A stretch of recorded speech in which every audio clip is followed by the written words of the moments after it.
মাধ্যমেৰে হোৱা টেলিফোনিক বাৰ্তালাপ মানস বৰগোহাঁই উৰফে মুকুট অসমৰ কি কৈছে মন দি শুনিব পুনৰ আহি আছো মই হেতু কৰিছিলো অলপ খুব বেছি 15-20 মিনিটৰ পাছত মই মানে ইয়াৰ পৰা হেফালে গতিয়ে কৰিম অতি কম সময়ত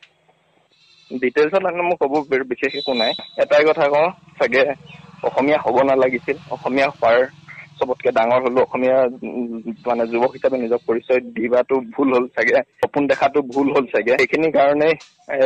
মানে এতিয়া হেতু হেৰি কৰিব লগা হৈছে মই উচিত বুলি নকওঁ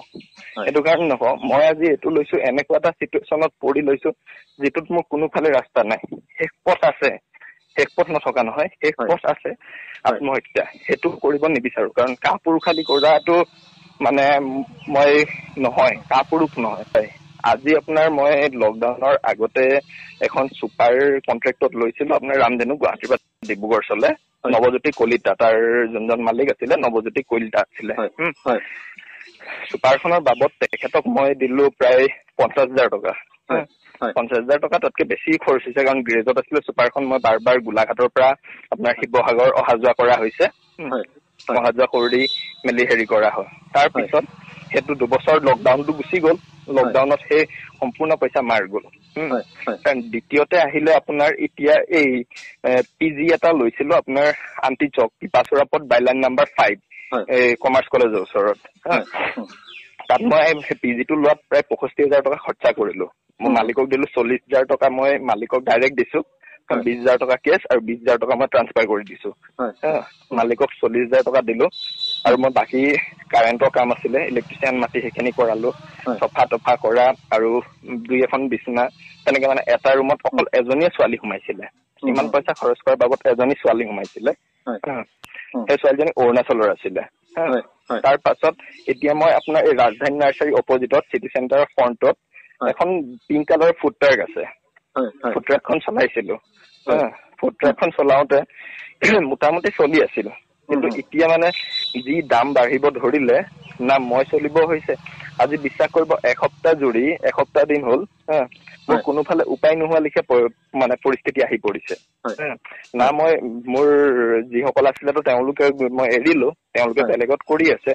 না মই কিবা কৰিব পাৰিছো না গাড়ীখনৰ মই ভাড়া দিব পাৰিলো না কিবা কৰিব পাৰিলো অথচ মই নিজে ডুবি গলো এনেকুৱা হলো না মই এতিয়া কিবা কৰিবলৈ ৰাস্তা আছে মই জীৱনত কোনোদিনে মোৰ চেক বাউন্স হোৱা নাছিল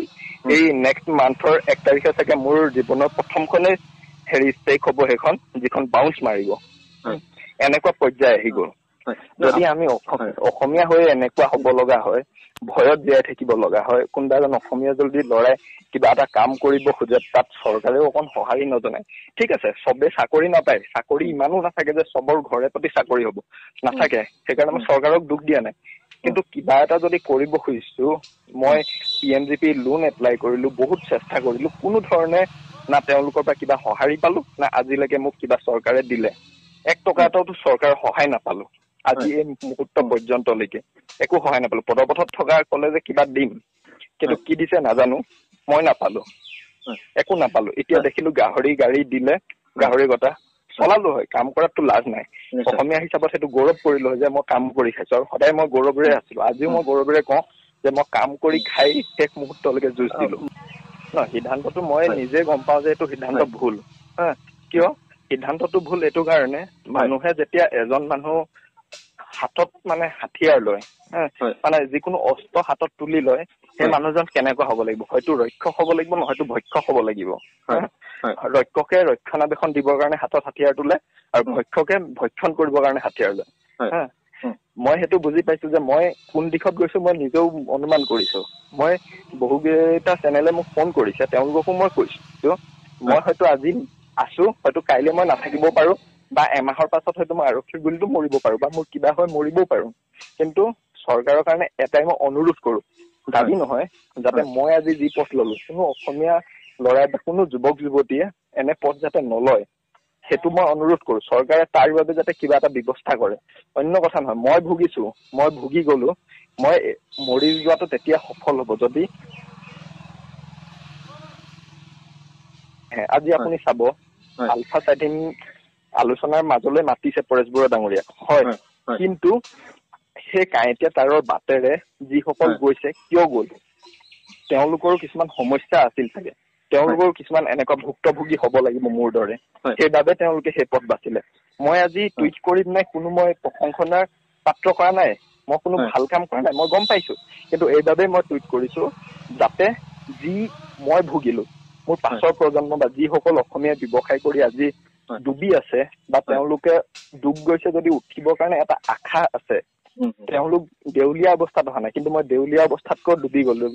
মানে এনেকুৱা অৱস্থাত আহিলো। বাচিছো, অন্য যাতে বাচি নলয় মই সেইটোহে বিচাৰো। মই এইটো নকওঁ যে চব আহক, সেইটো মই নকওঁ। এতিয়া সেইটোৱে ভাবি হেৰি কৰিলো, কাৰণ চৰকাৰে ইমান দিনে দৃষ্টিগোচৰ নহল। বহুতবাৰ মানুহে কৰে, বহুতে লিখে, বহুত যুৱক যুৱতীয়ে লিখিছে বা বহুতে কৰিছে। ময়ো নাভাবো যে মই যোৱাত চৰকাৰৰ কিবা সিদ্ধান্ত হব বা চৰকাৰে কিবা হেৰি কৰিব নলয়, মই সেইটো জানো। যেতিয়ালৈকে মই আজিয়ে কোৱা কথাখিনি, যোনদিনা মই মৰিম, আজি মই এইটো কথা এইটো কাৰণে কৈছো, যোনদিনা মই মৃত্যু হ'ম সেইদিনা যদি এই কথাখিনি আকৌ ওলাই, হয়তো সেইদিনা অকমান চৰকাৰৰ গা লৰিব, নহয়তো এটা ল'ৰা। আৰু ইয়াৰ মন্তব্য শুনালো, টেলিফোনিক বাৰ্তালাপ শুনালো 2021 চনৰ